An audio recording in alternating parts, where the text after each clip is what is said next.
Alrighty. So one of the things that we get, questions about a lot, and one of the ways that we always like to kick things off is understanding how to actually architect an online digital marketing program. And there's so much out there as far as how to actually do this, tactics. Hey, you should use this platform or this other platform for tracking. Whether it be content marketing or if you're going to do some paid advertising, there's so much out there as far as what to do. Basically, back to RFP.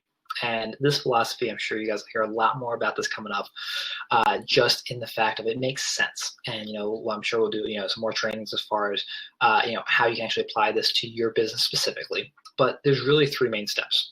It's understand, build, and attract. So 3-step philosophy: understanding who your customer is, building the tools and messaging that resonates with them, and then attracting them to you.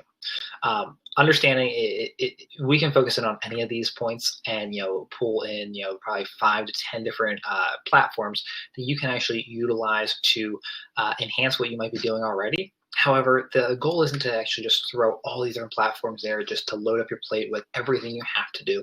It's really around just understanding the philosophies and figuring out what you can do. Maybe it's just a small step, but do a small step in the right direction first, and then figure out where that goes. So we'll focus in on the understand aspect today, but really just understanding that there's this overall philosophy and this overall framework that will take you through the entire digital marketing process. So for understanding, we broke this down into, as you see, there are a couple of key points as far as what you who you really want to target and what is going to be valuable to them. At the end of this, what we'd love to answer is, what do you really want to accomplish? So you'll see at the very bottom there, just looking at what there is out there that is just unique about your ideal audience. So for age and demographics and geographic information, all of these are ones that are obviously sometimes they do meet the eye very simply if there's a specific job title or if there's a specific age demographic or location that you really want to have your prospects in, then that makes all the sense in the world. However, when you actually utilize this for these ad platforms, it's a little bit different. So for LinkedIn specifically, we haven't found a better option for when you're trying to target specific companies and job titles. So more of that account-based marketing idea. When we're looking at more of a B2C play, obviously, Facebook is fantastic for figuring out what their psychographic information might be. So what they might actually be valuing, what they might be interested in, different groups that they're a part of. And not saying that LinkedIn isn't as well, but understanding what they are actually valuing, why they would want to check out what you guys have going on. Maybe there's a different group or another influencer or a thought leader or even a company within your industry that might have similar eyeballs, we say, not the exact same customer. Maybe they're a similar competitor, but they're an indirect competitor as well. Looking at that to see what that who you can actually snag those eyeballs from. So who else they'd be following, and again for LinkedIn, very simple. Maybe they're following a company, or maybe they're currently working at a company. But then for Facebook, if you're really trying to see what else they've searched for, or what else what other groups they're a part of, definitely great options as well.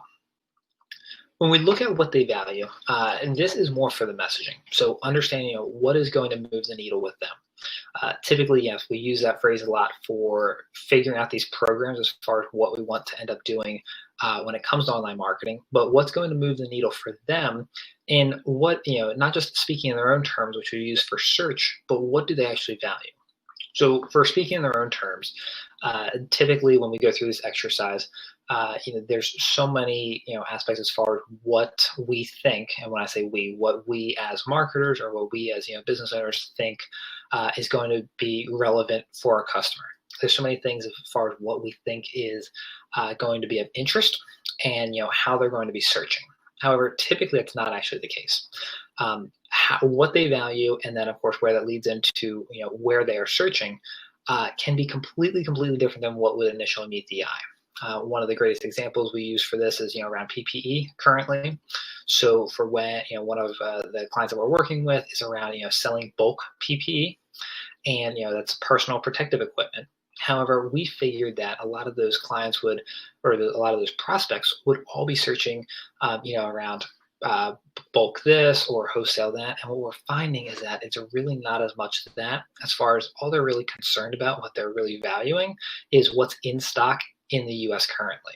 Not for pricing as necessarily, but understanding what they are really looking. Again, it's a small example, and it could be seen as a B2C play. It is truly the epitome of a B2B market. We're bulk that are trying to bring their employees back to work, or large, medical practices. But the point simply being to understand, how they're searching and what they're valuing. Small example, but I'm sure there's some application for your company as well.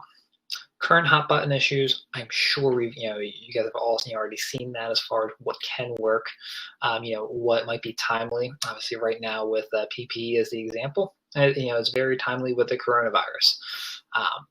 That being said, that will, you can figure out what that might be for your company. If you are hosting an online event, if you are transitioning from doing more trade shows and more in-person things to doing everything online now, maybe there's an opportunity that you can figure out exactly what that hot button issue is, what is keeping your prospects up at night, and figure out messaging that goes directly to that need, to that issue. We touched a little bit on who do they follow online. That's a great one for both LinkedIn and Facebook advertising, but then also figuring out for display advertising, what other websites they might have visited, what other search terms they might have searched for, and what else they're searching for in the marketplace.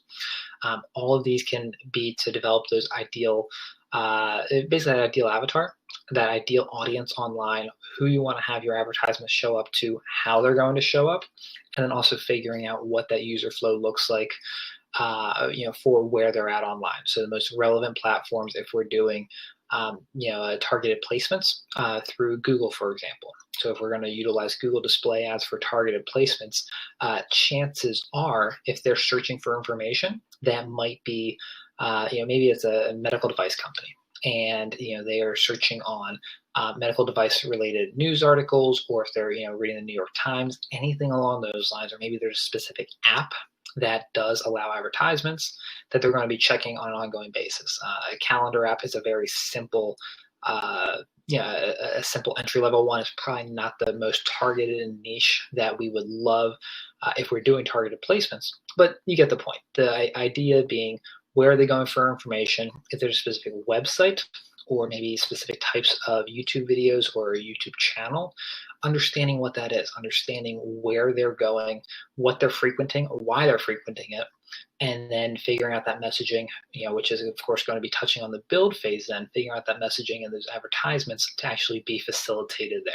So again, lots and lots of content within the understand phase. It can take your team multiple iterations, so don't just say to sit down and bang it out in 2-3 hours. Yes, you can absolutely do that, but it's sometimes more of an iterative approach. Figuring out how you want to go through this, typically a whiteboarding session works really efficiently for it, but working through it and then going back and validating some of your assumptions, figuring out what those other key characteristics are that might not have been captured here, because again, this is a first step in the right direction.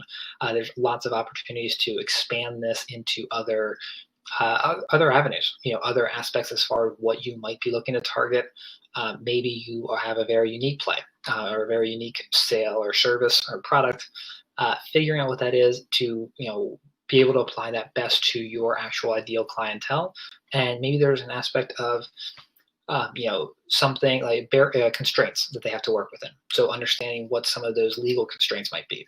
We touched on medical device earlier, and there's a lot of restrictions, and especially PPE as well now, as far as what you can promote. So understanding what those restrictions are, understanding that messaging and where you can target individuals, where you cannot target individuals, and just having all of that captured in one cohesive document, figuring out what that looks like, and then having it as a living document, having it something that you can go back to time and time again, not having to do this once and then set it for a 12-month program, but doing it once, being able to iterate upon it, and your assumptions will change.